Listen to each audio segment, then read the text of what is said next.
الرحیم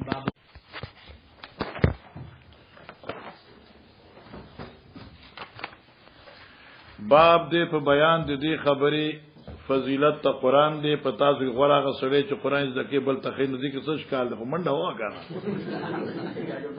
قال حدثنا فقد قال اخبرني القمه بن مسعود سمعت سعد بن عبيده عن ابي عبد الرحمن السلمي عن عثمان عن النبي صلى الله عليه وسلم قال خيركم من تعلم القران وعلمه قال بس اوس دې ځکه یو مسله یاد کړم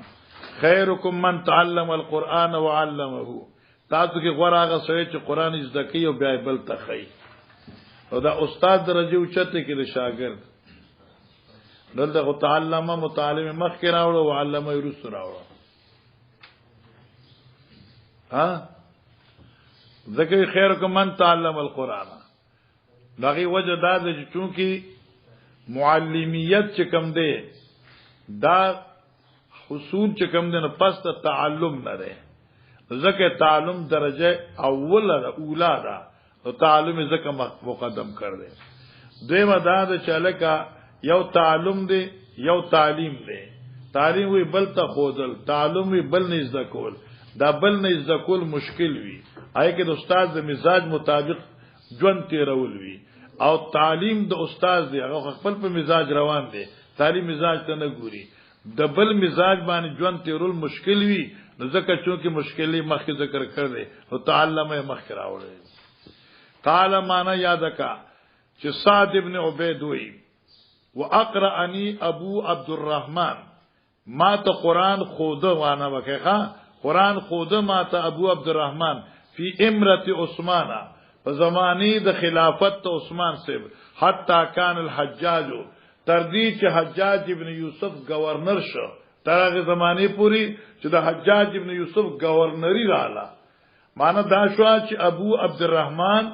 د عثمان سے د زمانی نواخلی حجاج ابن یوسف زمانی پوری د استاد د قران خودنه به کولا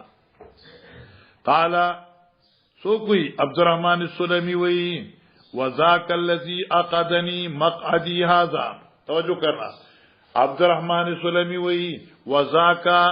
دا حدیث چما اورید د عثمان سیبنا چې خیرکم من تعلم وعلم الذی اغه حدیث ته اقعدنی چې ذکر علماء مقعدی هذا پدې زید ناستی دی حدیث په مسند د درس ذکر نو لیوا نن چې ماته د درس کوم منصب حاصل دی دا د دې حدیث دا اوریدونه پس دی خیرکم ما د خپل د دنیا ټول کاروبارونه او ټول تعلقات ما پری خودل او د قران خودنه تکینو کې ناستم ولې کې ناستم خیرکم من تعلم دی حدیث کې نو دلته کنه نو معلومه شو چې تبم دی حدیث ته ګوري او په مردان کې بازار مدرسه جوړه کې او څنګه رجستر وکي او وفاق سره منسلکه کې او بیا په سبق شروع لکه چې مشکلات دي کنه بغیر دې نه کار نه کی چلو وبه قال حدثنا ابن نعيم قال حدثنا سفيان عن القمه بن مرسل عن ابي عبد الرحمن السلمي عن عثمان بن عفان قال قال النبي صلى الله عليه وسلم ان افضلكم من تعلم القران وعلمه بس الت خيركم دلت افضلكم شابه وبه قال حدثنا عمرو بن عون قال حدثنا مالك عن ابي حاتم عن سعد بن سعد قال اتى النبي صلى الله عليه وسلم امراه فقالت انها قد يوزي كما تخريج دار واتي كنا ما قال النبي صلى الله عليه وسلم ان افضلكم من تعلم القران وعلمه او علمه طالبان یو بل توقت دي حدیث نقل کول کی خطا شو لکه حدیث کو خیرکم من تعلم القران دي افضلکم من تعلم القران مولیان یو بل توقت طالبان خطا شو وجکن ما هو في روایت البخاری اتت النبي صلى الله عليه وسلم یو خزرال نمی خاولو فقال انها قد وهبت نفسها لله ولرسوله دی خپل ځان او بخ الله ته او د غیر رسول ته ماره دا شو د الله نبی کې زه دې پکاره ما نبی پیسو ما تاسو ځان بخله دې ما قبول کړه فقال حضرت مالی فی النساء من حاجتنا نشته مازرا په خودو کې حاجت او ضرورت بیا د پیغمبر اسلام نه خزوی قاضی شمس الدین سیوزی کې لیکي 15 بیبیان سره حضرت نکاح کړو نو الکا نا خوې کنه بیا څنګه وی مالی فی النساء من حاجتنا دوی کوم زما معنی یاد کړي احمد معنی زما یاد کړه مالی فی النساء من حاجتنا نشته مال را پټیرولو د خودو سو ضرورت نشته مال را پټیرولو د خودو کې سو ضرورت زما خزشتي کړه او از کتاب کوم از خزه پټیروم ظالم سکو مر سره مال د خودو پټیرولو کې ضرورت نشته تشوا مالی فی النساء فی زیادت فی ازدیاد النساء عادت فقال رجل صحابی ناس نغی زوجنیها اللہ نبی ما ته په نکاح کا قال آتها صوبن یو جوړه ولراړه ویلا چې ما زه په پیسې نشته وی آتها ولو خاتمن یا خاتم حدید ورک ولا کنا اگر چې یو ګوتای د سروي او ګدل تمانه کې یو ګوتای د اوسپنی وی اوس کې تکم پختو کې نه غوښنګ معنا کې ته انصاف وکړه کنه ها ورک ولو اگر چې یو ګوته د اوسپنی ډیره د ګوتې د اوسپنی یو ګوته ولا ورکه دا څه جوړیږي دا ګوته خطر جمع ده حجی فاعتل له نو دا خبر ولا ګران شو صادر بچته نړم ګوته بچته نړم تاسو مزید تاسو مور پلا د خدای ژوند دي ساتي کنه او کنه تاسو غمون اخلاص کړی بیا په کې بخاری پرېږي ته خیال درا نه غي خجی فقال ما كم القران حضرت تو تاسو د قران صبر خشته وکذا وکذا ماشاءالله قران کو ما د صورت یاد دي دا یاد دي دا یاد پیسې میراتړي نشته قران دې یاد دي قال حضرت فقد زوجتكها بما محكم القران په نکاح نکړه تا ته دا جنې په سبب د هغه علم چې تاسو څخه د قران نه دی ورته مسأله دا برزم دی عاشقی خسته باز کړل چاله کدا قران په مار کې تعلیم د قران په مار کې مقرر کې دي شو کې نه نمګوي قران وی وان تبتغوا باموالکم محسنین غیره تاسو ځان له خزو لټوي په مہر سره مال سره القران ليس بمال چې قران مال نشه نو تعلیم مال نشه لہذا نه قران په مار کې ورکول شي نه تعلیم د قران په مار کې ورکول شي او دې کې امام محکم القران دی امام شافعی سے وی تعلیم د قران په مار کې ورکول شي او امام محکم کې د آباد بدلت دی او څنګه لکه اشتریت صوب بدرهم بدلت ته پاره امغه چې نه دا با سببیت ته یا با حرمت ته نه پس الکه هیڅ درڅ غنښته خو په سبب د حرمت ته قران دا خزه مثال په نکاح درکه چې سره لوی سره چې پیسې نشته نو په سبب د حرمت ته قران ما تعالی دا خزه درکړه دغه خبره زموږ د فقهای احناف مسله ده او مرقات لیکل د ډیره خسته یو مہر معجل وی او یو مہر مؤجل وی طبيعت نه خراب دي سر خوب درازي چې پر زمام دغه طبيعت ټیک نه دی لازمه تجربه ده لازمه چې نه ونه چې کنه زم ډیر لوی ډاکټر په دې نفسیات خالي علماء کرام اوس ګوره ما ته وکړه به ما ماکه کی یو مہر مؤجل یو مہر معجل وی معجل معنا فوري مؤجل معنا هغه مہر معجل چې وی لکه دې زمانه لډوان شو لکه چې وادو کی کنه اره چې تاسو نه چې واستې ستور لار شي خوښه کنه زه فرې کېدا نه داسې باندې کوي ځان سره لډوان یو نری باندې به اوسې خستا چې کینه لډوان دې څنګه کېدل دي هغه بیا ته یو لډو مکه ها جلبه مګه واخلا شدی نیک باندې اخر وتا ارضی ته دوی ماری معجل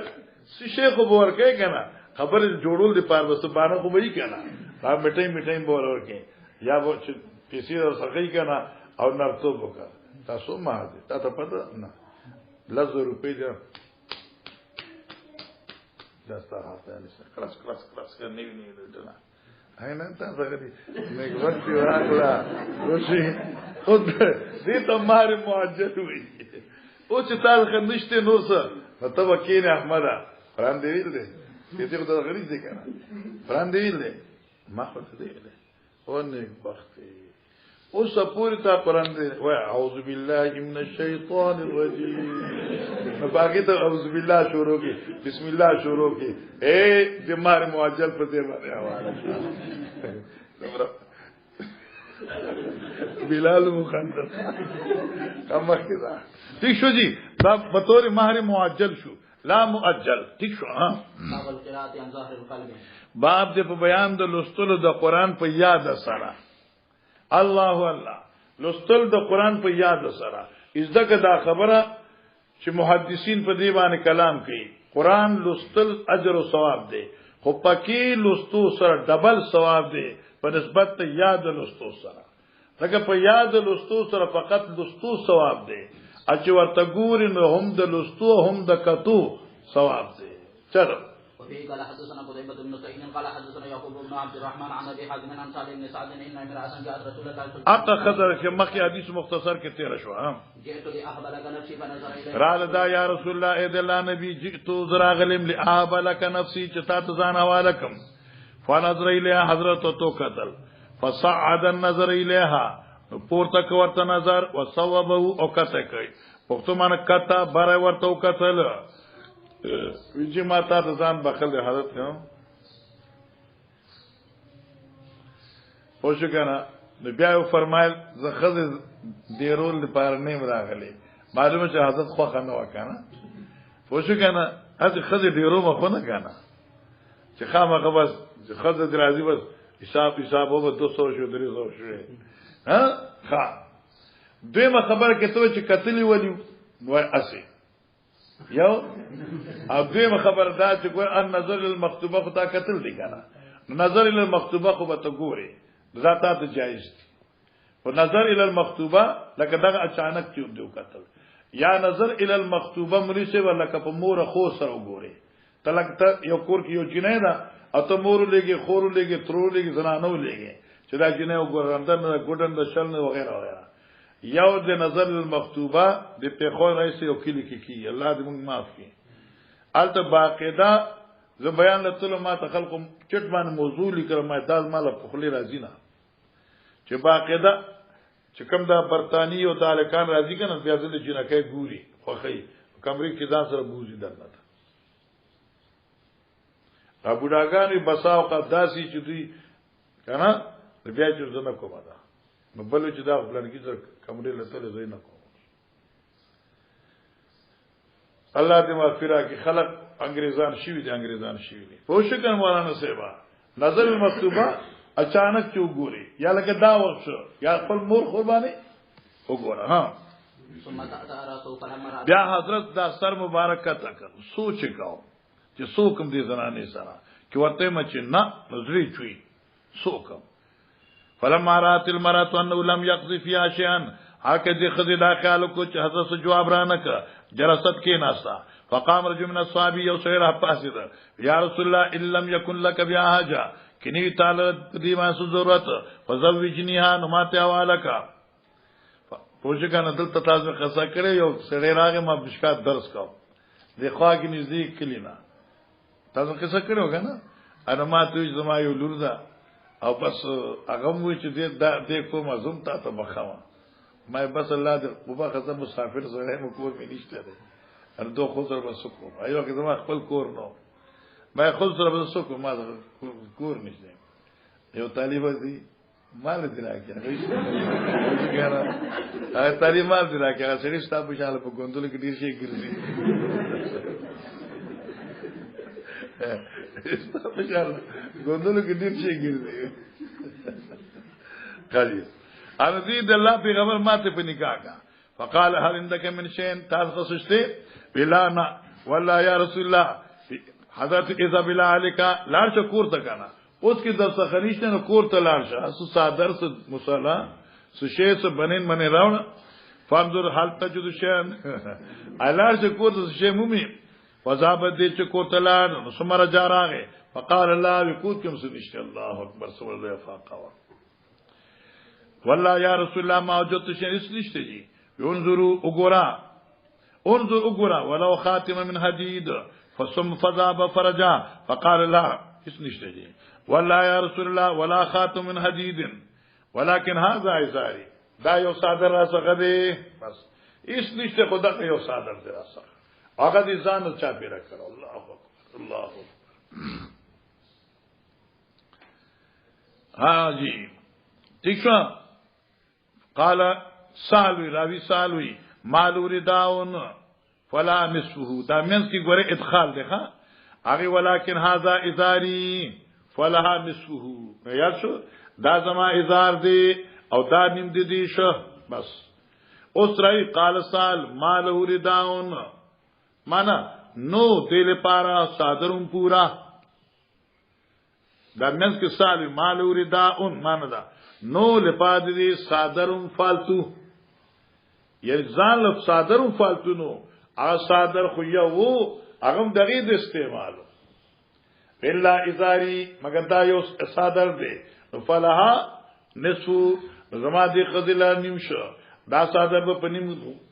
پنیم اوشلو ما نو نیم بد دی شي نیم بزما شي راوی وی مالهو رداو یدا سره تمره غریبو چې پورا صادر مالکم نو مان یاد شو بھئی ما ته تو چې مالو رداون فلا نسو غلط نشو غره دا مینس کې دراوی کلام دی مالو رداون نو لپادری صادر پورا لپاد استعمال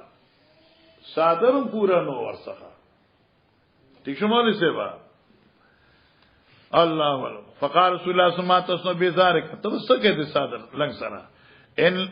ان لبستو مانا کہ تو واغنده دا خضتا لم یکن علی آمنو شیعون ان لبستو کہ چرتے پخپل استعمال ہے لبستو دے کہ تو پخپل استعمال ہے لم یکن علی آمنو شیعون نو پاکی خضبان برد دینا اس برخ پاتے نشی وین لبست ہو او که ته په دی باندې واغونده دا صادر دي تور کې لم یکن علیک من شیء نبی پتا باندې صادر نس نو دا یو صادر دی نو په دې سکی کې دا ته په خپل استعمال نو دله بس ورکه او کې دله ورکه صادر نو ته ځان په څه پټای الله اکبر ولله الحمد معلومه شو سړی په مال نه سړی کیږي ما کوئی سړی په رنگ نه سړی نه سړی په مال نه سړی کیږي سړی تو په علم او کمال سره راځي صحابه سره فقیران یو صادر دی بس نشته الله اکبر اچھا فجلس رجل حتى طال دیر وګد کې ناسا مجلسو ثم قام فراو رسول الله صلی الله علیه وسلم ولیا نبی رسول الله دې چې دغه سي مجلس نه دغه سي خفقان باندې تلون کړي فامر به حضرت حکم کو صحابه ته دې आवाज وکړه فدویا دی راويستې شو فلما جاء چراغ قال ماذا ما كمل القران تاسو که د قران څه سورته یاد دي بما هي سوره کذا و سوره کذا و سوره کذا وعدها کشمار کړه په پیسې نشته نو سورته قران حافظ ما قاری ما دارات یاد دي فقال اتقرهن عن ظهر قلبك ایدات په یاد ویل شي دا ته په یاد راځي دا باب ثابت شو قال نعم اوجي یاد راځي قال اذهب فقد ملكتكها بما معك من القران او دینه معلومه شو احناف زنده‌باد دینه معلومه شو چې ما ته مالک کړی دی خزي په سبب دا علم د قران چې تاسو خدي اولی ورته تاسو کو چې تعالی په یاد راځي دا وایي خو تاسو کو چې یاد باندې راځي نو ته دا قران ورته خو دې شي نو قران ورته خایا او دا په سبب د دې چې ته د قران یو عالمي او تعالی الله په دې کرامت درکړي دي مال څه شي دي زچ بیا څه چلو شنو سبل ورکي والا چلو باب استذکار القرآن و تعاهده یاد کر طالب جان باب استذکار القرآن باب دې په بیان د بیا ویلو د قران یاد اولو د قران یاد ساتلو د قران و تعاهده او نگرانی کول په یادولو د قران تعاهد وی نگرانی تا قران چې دیوی نو نگرانی به د یادولو کوي چې ایر دنه نشي او استذکار نه مراد طلب ذکر یعنی بیا ویل فقل القرآن ان دمت تلهدا فالعلم تحت تدبر القرآن نو قرآن وایا ان شاء الله علم به سوا کی چلو وبه قال حدثنا عبد الله بن يوسف قال اخبرنا مالك عن نافع عن ابن عمر رضي الله عنهما ان رسول الله صلى الله عليه وسلم قال انما مثل صاحب القران كمثل صاحب الابل المعلقه. ګوره مقصد دا دی مثال د قران چې د پشان د صاحب الابل دی پشان د مالک د اوخ دی المعقله چې زنګونه په پړی تړل شي پشان د اوخ المعلقه المعقله دا معقله صفت ابل دی پشان د اوخ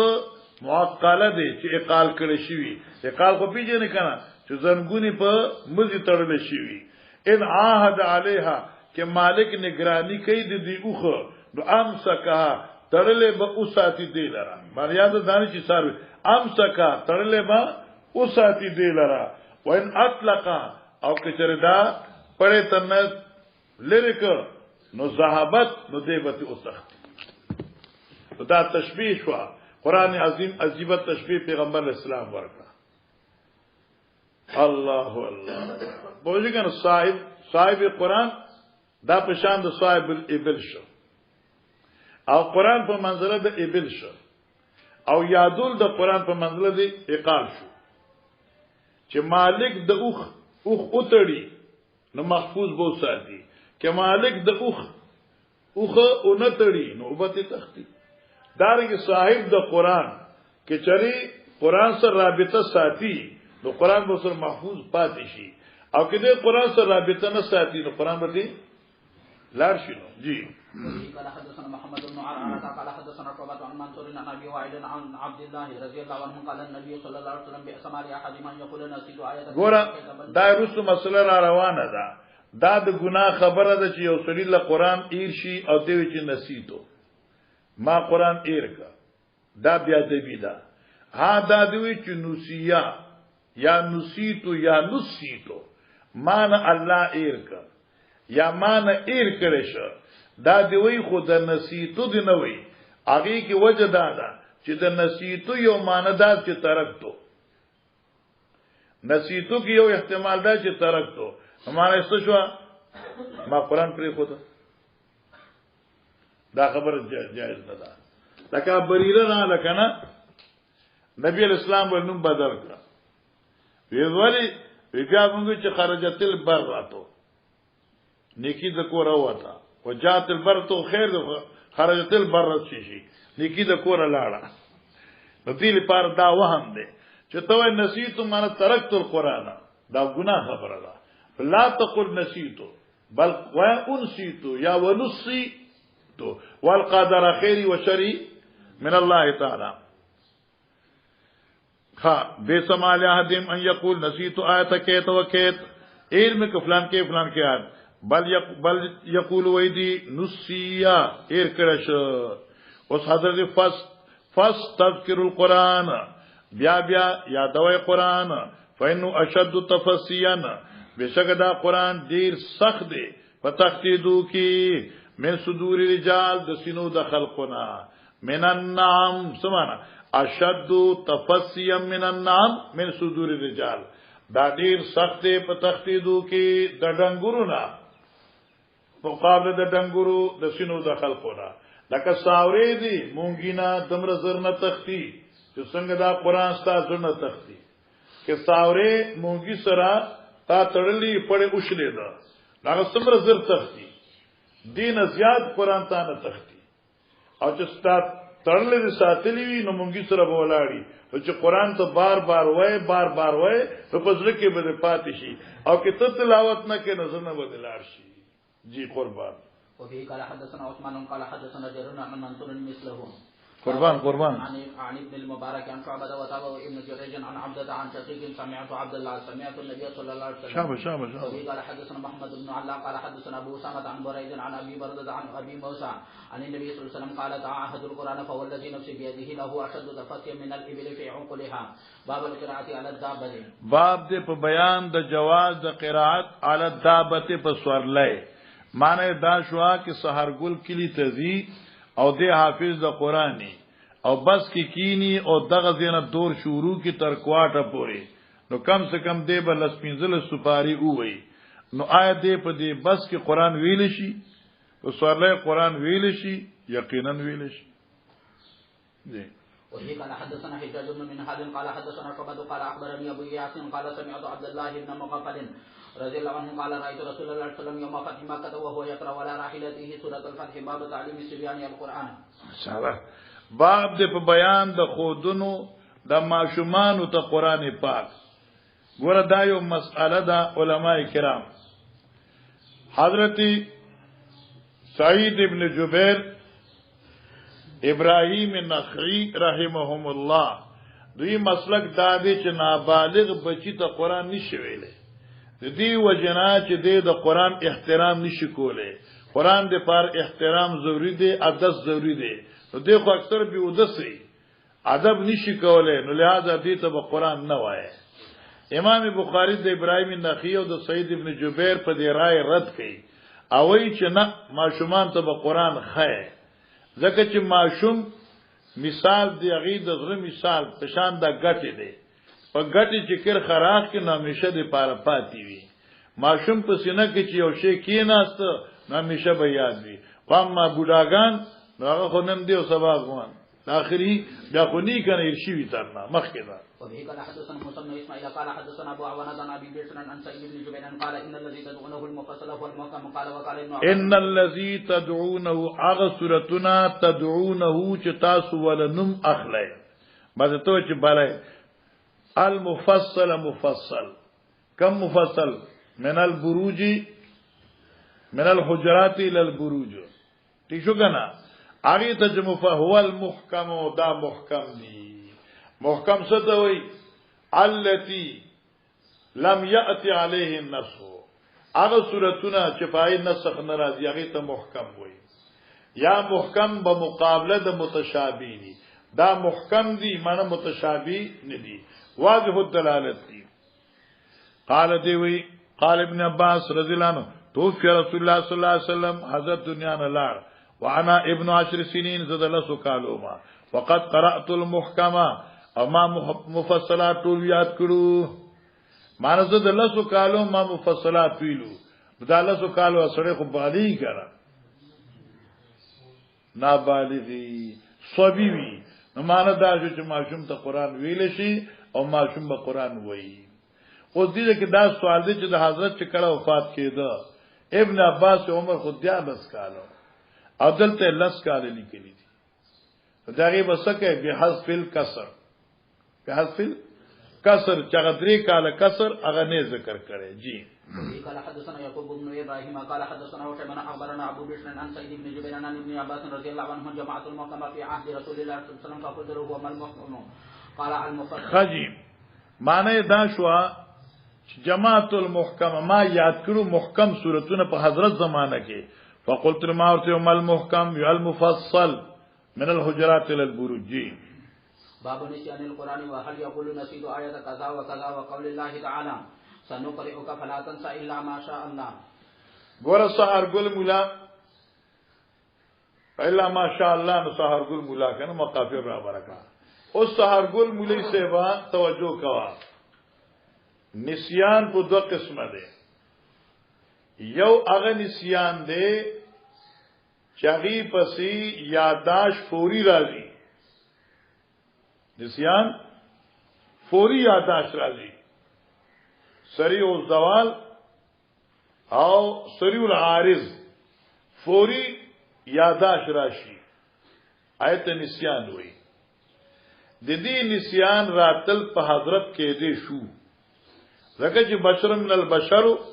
او انسا کما تنسون فذا نسیت فالی مونی. یو د نسیان بل معنا دا د مری سیوا چې رفع د قلب نه ده. رفع د قلب نه چې د زړه نه اوچت شي. ٹھیک شو. اوس هغه نسیان چې په معنا د رفع د قلب وي دغه ته نسخ وي. او هغه نسیان چې نفسي استهزار فوت شي دغه ته موږ صرف نسیان وایو. دلته کې چونکی د نسیان دواړه قسمونه دي. یو معنا نسیان القرآن ایر د قرآن د خیال نه وتل دا په حضرت وو انسان دې انسا کما تم سونا. یو د نسیان رفع د قلب نه تشوا نو دا فرفد الله سره بو چغی ته نسخ وي نو سنقرئک فلا تنسا کې نسیان قسم ثانی ته اشاره ده چې رفع عن القلب ده او نسیتو یا انسیتو نسیان اول ته اشاره ده چغه خروج عن الفکر ده ذهول غونه ده نری غونه ذهول ده بس جی وبه قال حدثنا ربيع بن يحيى قال حدثنا زائد وقال حدثنا هشام عن عروة عن عائشة رضي الله عنها معنا هل قال يقول نسيت آية كذا وكذا جواب مخ جواب چنا وقول تعالى سنقرئك فلا تنسى من تاتلو لو قران نو تو نه ایرای دلته فلا تنسى مراسدي استاد زړه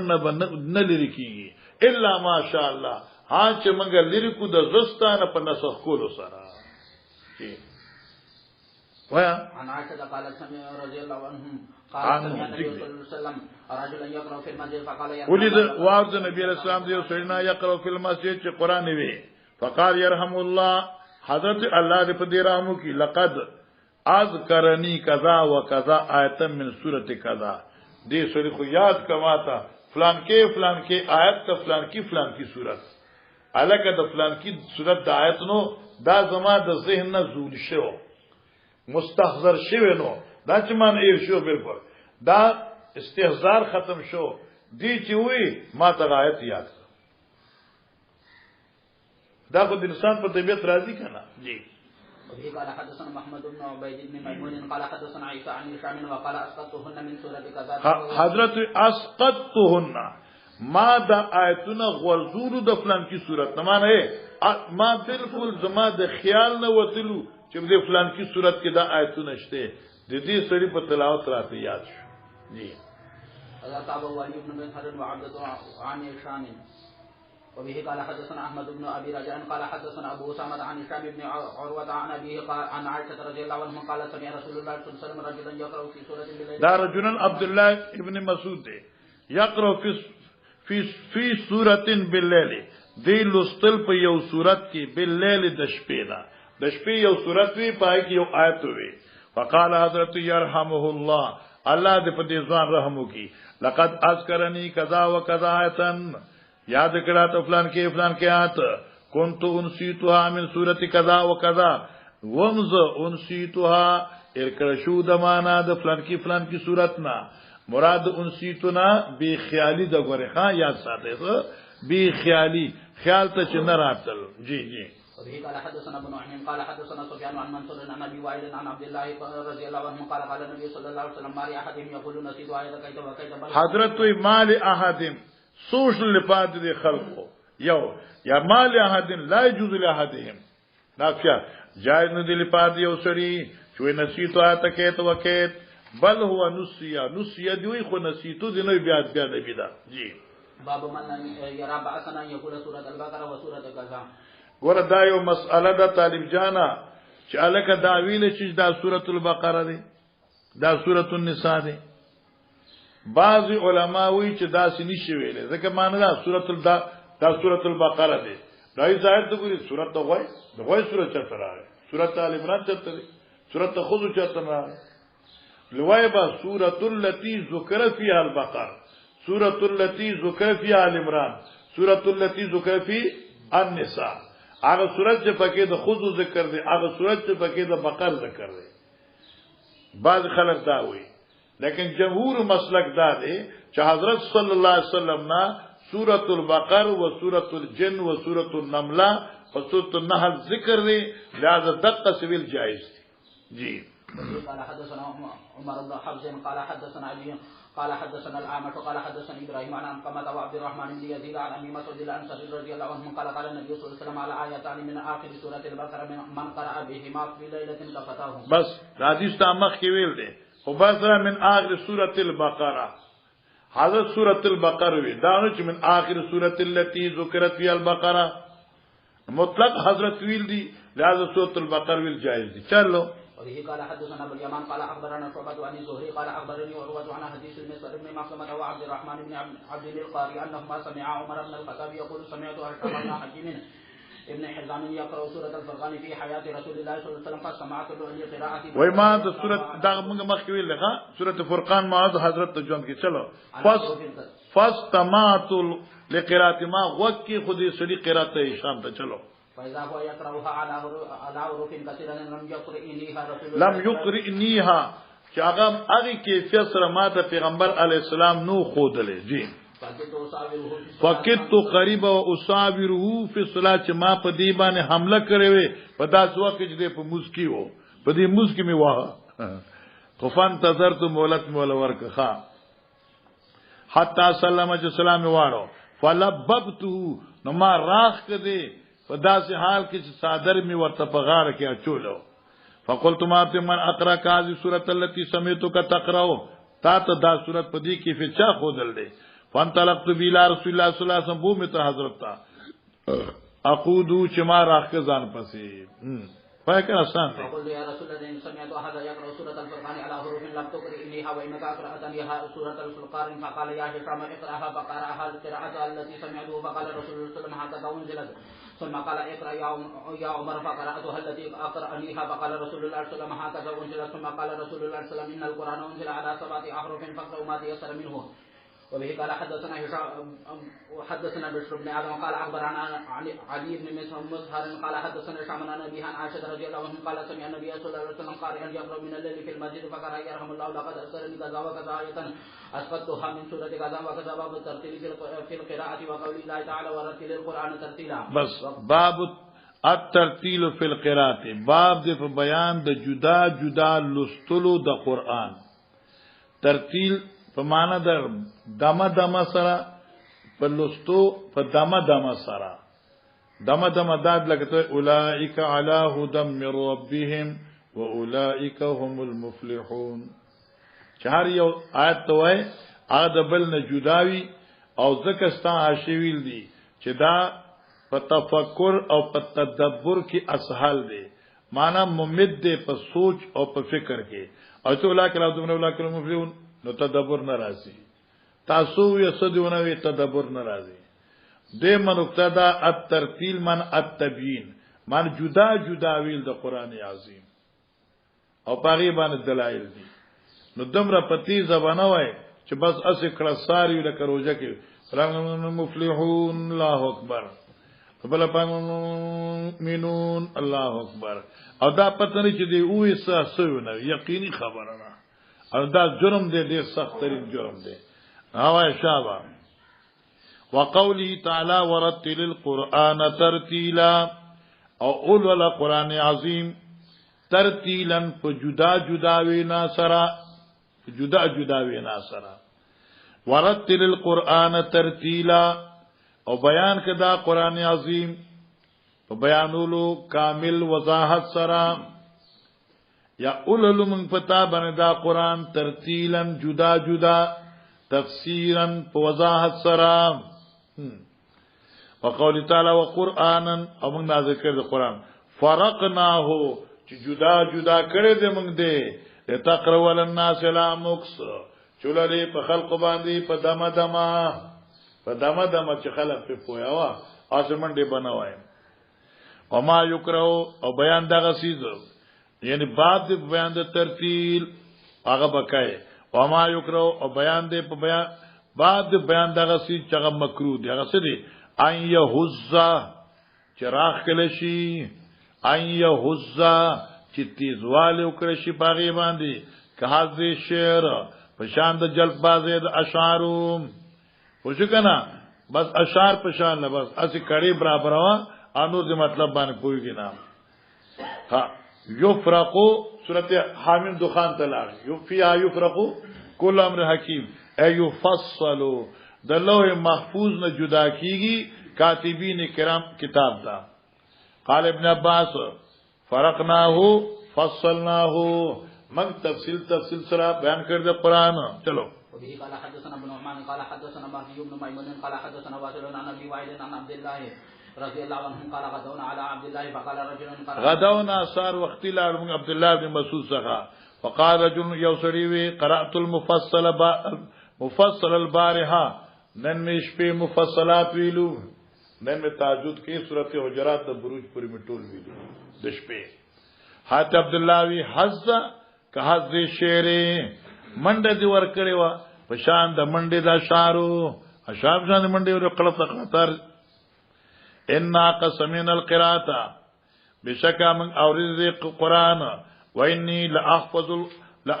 القرآن قرآن التي وانی لاحفظ القرآن التي كان يقرأ بهن النبي صلى الله عليه وسلم وانی لاحفظ او زخام خیاد یا ساتم القرآن هغه قرآن د قرین جمع ده هغه سورتنا هم نذیر هغه سورتنا مثلا تیشو كان يقرأ بهن النبي صلى الله عليه وسلم حضرت لسل 18 چغاتل لسی سورة من المفصل و سورتين من آل حامیم او دو سورتنا دا آل حامیم نا آل حامیم پیجنے کنا دا حوامیمونا آل حامیم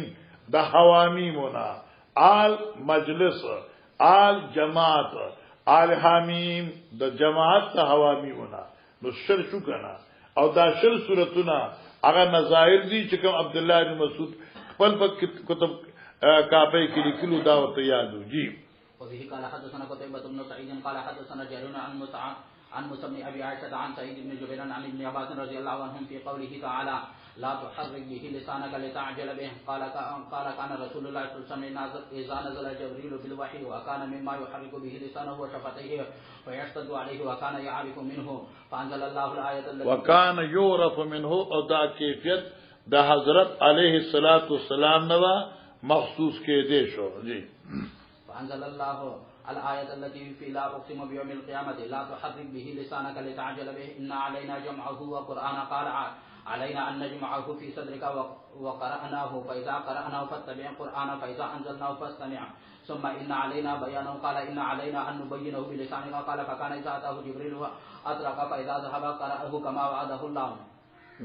باب مد القراءة باب دے په بیان د راخلو د قرات یعنی باب د بیان د مد کولو په قرات کې معنی چې کوم ځای کې مد راغلی دی هغه په مد وای او چې کوم ځای کې مد نشته نو ځان نه مد کای نه آسان دی وای وبه قال حدثنا مسلم بن ابراهيم قال حدثنا جرير بن حازم الازدي قال حدثنا قتادة قال سألت أنس بن مالك عن قراءة النبي صلى الله عليه وسلم فقال كان يمد مدا یعنی یمد مدن مد به راخ په غزه د راخلو د مد چې کمزه کې به مد وون التبه مد وی چې کمزه کې مد نو التبه څه ضرورت د مد وبه قال حدثنا عمرو بن عاصم قال حدثنا حمام عن قتادة قال سئل انس رضي الله عنه كيف كانت قراءة النبي صلى الله عليه وسلم فقال كانت مدا ثم قرأ بسم الله الرحمن الرحيم يمد بسم الله ويمد بالرحمن ويمد بالرحيم دا ترتیب ده لکه نبی علیہ الصلوۃ والسلام دا بسم الله الرحمن الرحیم اوس دا بسم الله بسنګ وی یمد بسم الله اسم د الله باندې مد ده ويمد بالرحمن په حرف د میم باندې مد ده او دارنګ بالرحیم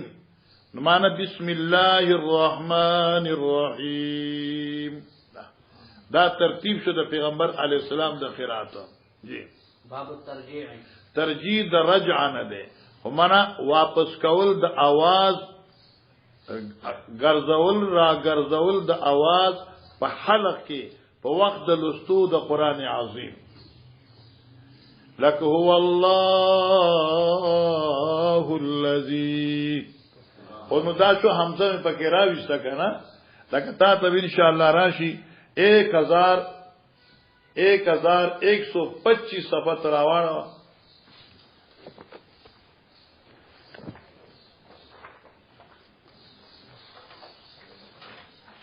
1125 کا نا 1125 روا 1125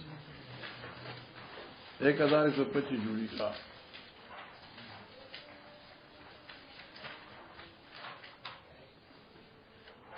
سبحان اللہ سبحان اللہ سبحان